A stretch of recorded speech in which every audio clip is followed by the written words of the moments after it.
अच्छा, आज हम सीखेंगे सम इफ फंक्शन के बारे में। मतलब सम इफ फंक्शन को हम किस तरह यूज़ कर सकते हैं और उसका प्रॉपरली यूटिलाइजेशन हमें किस कामों में हेल्प कर सकता है। तो बेसिकली बहुत ज़्यादा यूँ कह सकते हैं कि हैंडी फंक्शन है, बहुत ज़्यादा इस्तेमाल में आने वाला फंक्शन है और आपके बड़े बड़े प्रॉब्लम्स को ये सॉल्व कर सकता है सिलेक्शन के पॉइंट ऑफ व्यू से।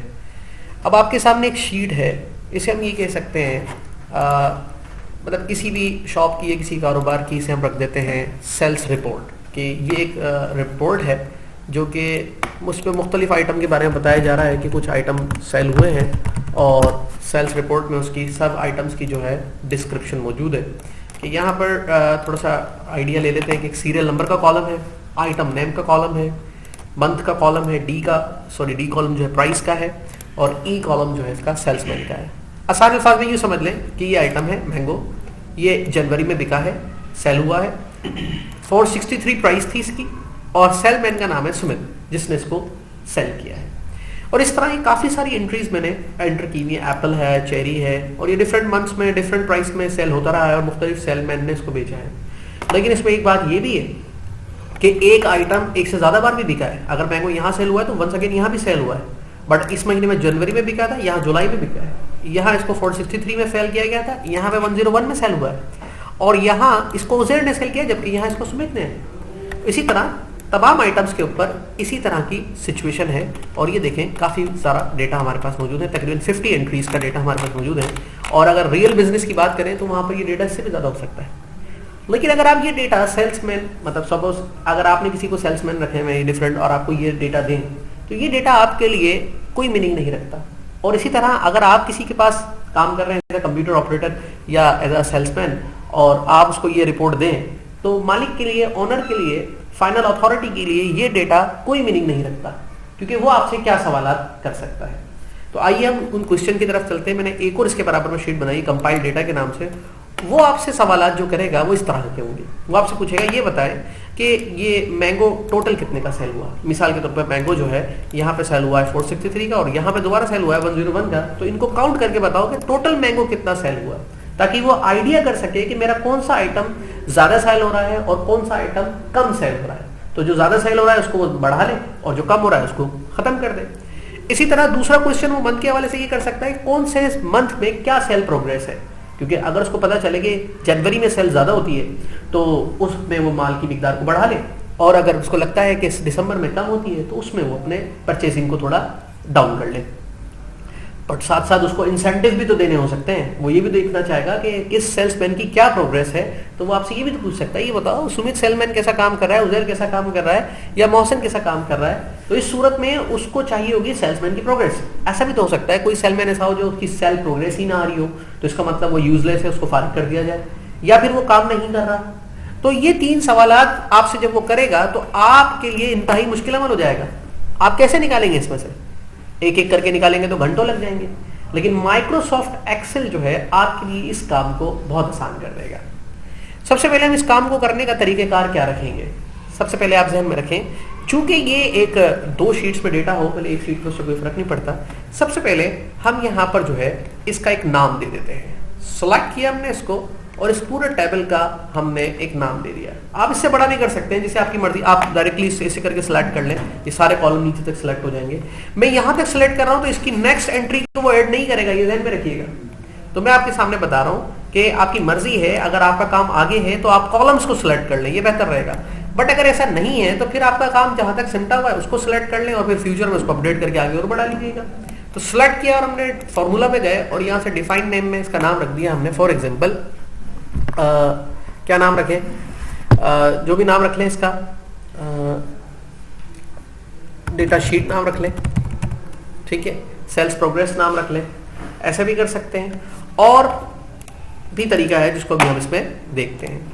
फॉर एग्जाम्पल अगर आपको ये मालूम करना है कि इस शीट में से मैंगो, एप्पल, चेरी कितने कितने सेल्स हुए हैं, तो उसकी पूरी प्रोग्रेस मालूम करने के लिए आप सिंपली यहाँ जाएंगे, मैथ्स एंड ट्रिक्स में, और यहां आपको एक फंक्शन मिलेगा।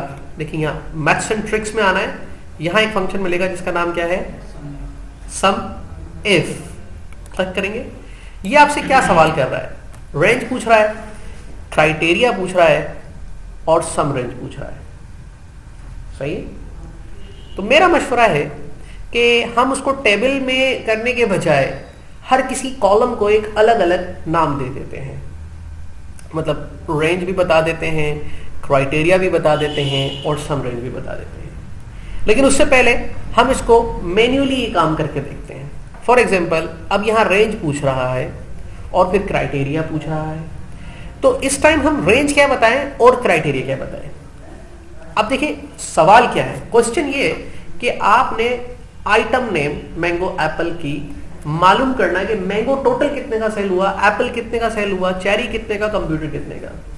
तो इस टाइम आप रेंज बताएंगे आइटम के नेम को, इसको बताएंगे।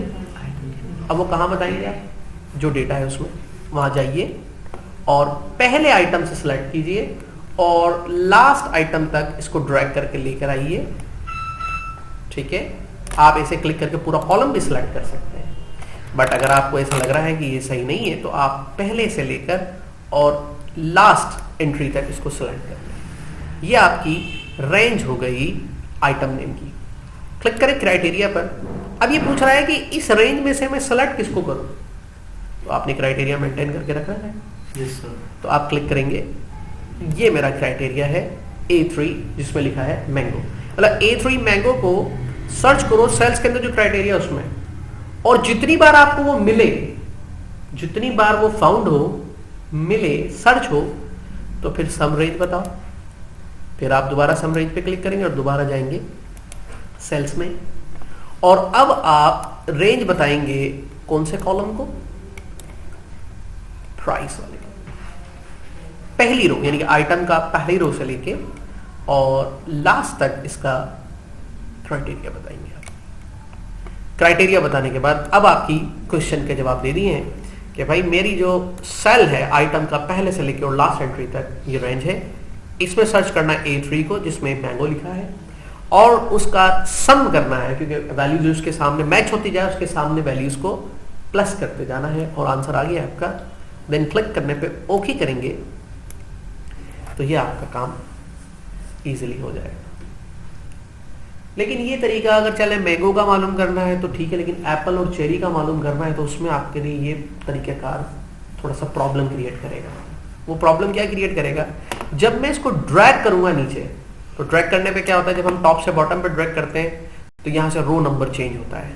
तो B3 कन्वर्ट हो जाएगा B4 में और B5 52 कन्वर्ट हो जाएगा 53 में, और जैसे जैसे ड्रैग होता जाएगा तो वो बढ़ते चले जाएंगे।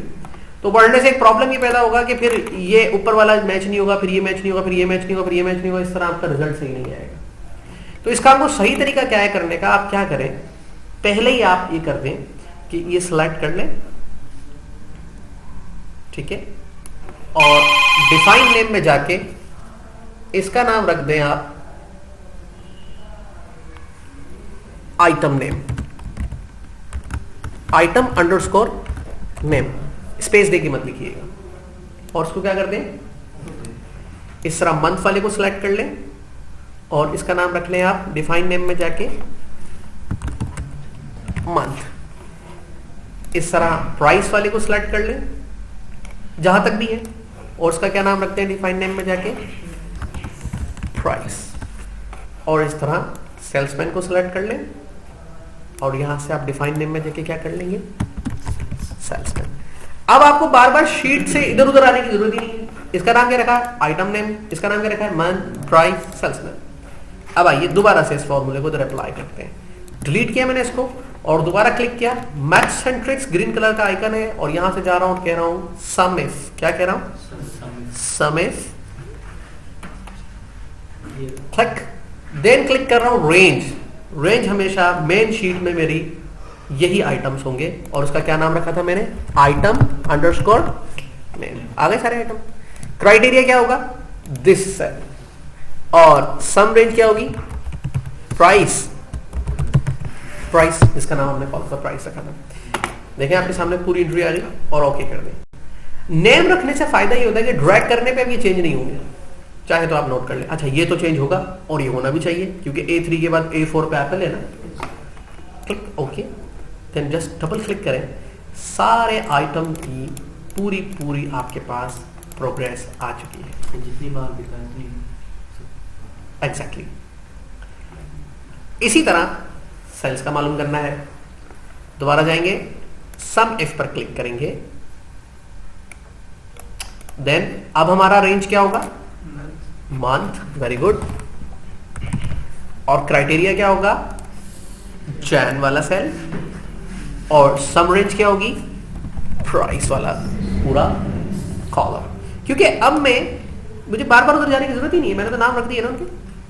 और ओके, जनवरी की सेल आ गई आपके सामने, डबल क्लिक, और इस तरह आपको पता चल गई दीगर आइटम की, उसमें कोई सेल ही नहीं हुई।